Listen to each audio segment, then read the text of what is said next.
Well, greetings, everyone, and welcome to yet another edition of STL Soccer Talk here at the St. Louis Post-Dispatch and stltoday.com. I'm Tom Timmermann, beat writer for St. Louis City SC here at the Post-Dispatch, and with me, once again, here you are, Carter Chapley.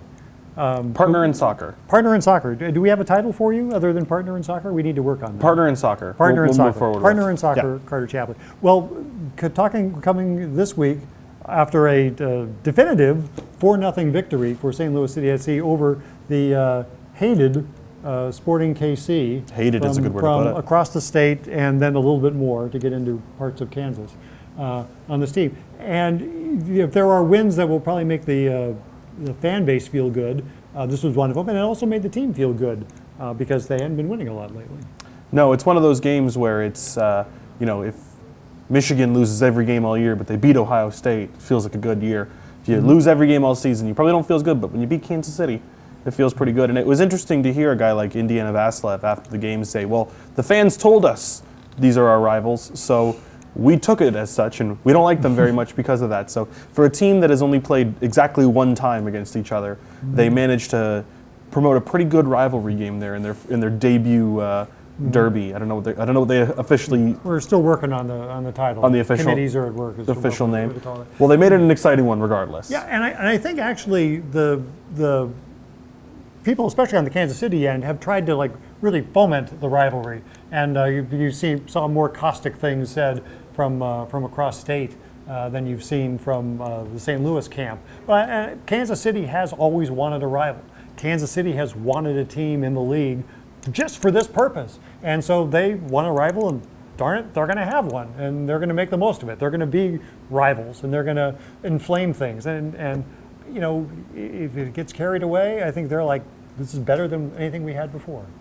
I mean, invoking the NFL and the relocation there, cease and desists, legal actions abound, claiming to be something that historically may not be true. They certainly did ask for this, and then kind of got all of it that they could handle in that Saturday night game. And more importantly, if we want to return to the soccer talk rather than the drama talk, it was the first time we saw St. Louis City SC to be an offensive juggernaut without their star striker Klaus.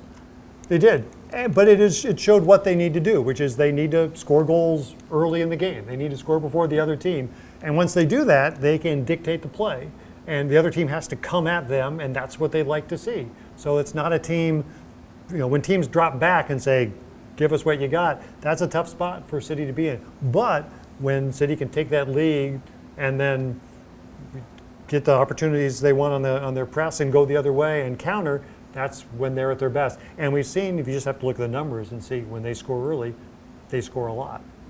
So that's what they want to do. They needed to make an adjustment, and Bradley Carnell, gosh darn it, made an adjustment. He had Indiana Vassilev come up top and create 3 goals.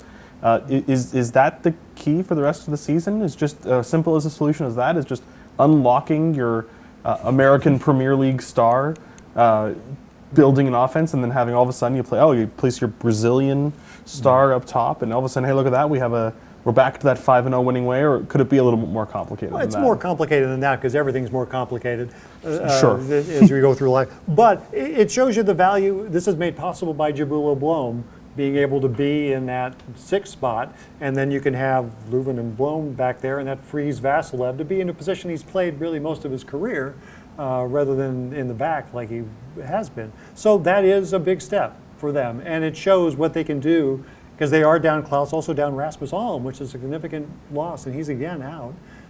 That's a big deal, but they have found that they can do it. They're going to be better when Klaus is playing.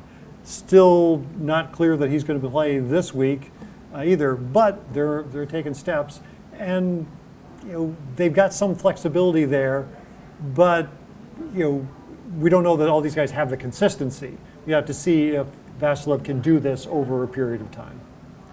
Well, we can see it this weekend. They play 3 straight home games. They have Vancouver coming in this weekend. Is there something, what can we expect, I guess, out of this team this weekend? What will be different? Will it all be the same? Will they, this is another must-win game, another home game, got to win. It is. They got to score a goal. You know, they've shown defensively what they can do, but if they can get that first jump off this lead, Vancouver, not a great road team. Vancouver yet to win a game on the road this season. So this is a chance for them. You know, City's got to take it to them against a team that is probably a little unsure of itself and which has a midweek game as well.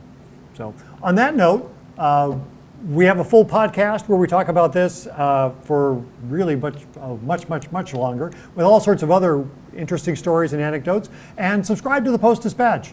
Support local journalism, and we're all over St. Louis City SC, so if you want to know more, that's the place to turn. Until next week, he's Carter Chapley, I'm Tom Timmerman, and we'll be seeing you.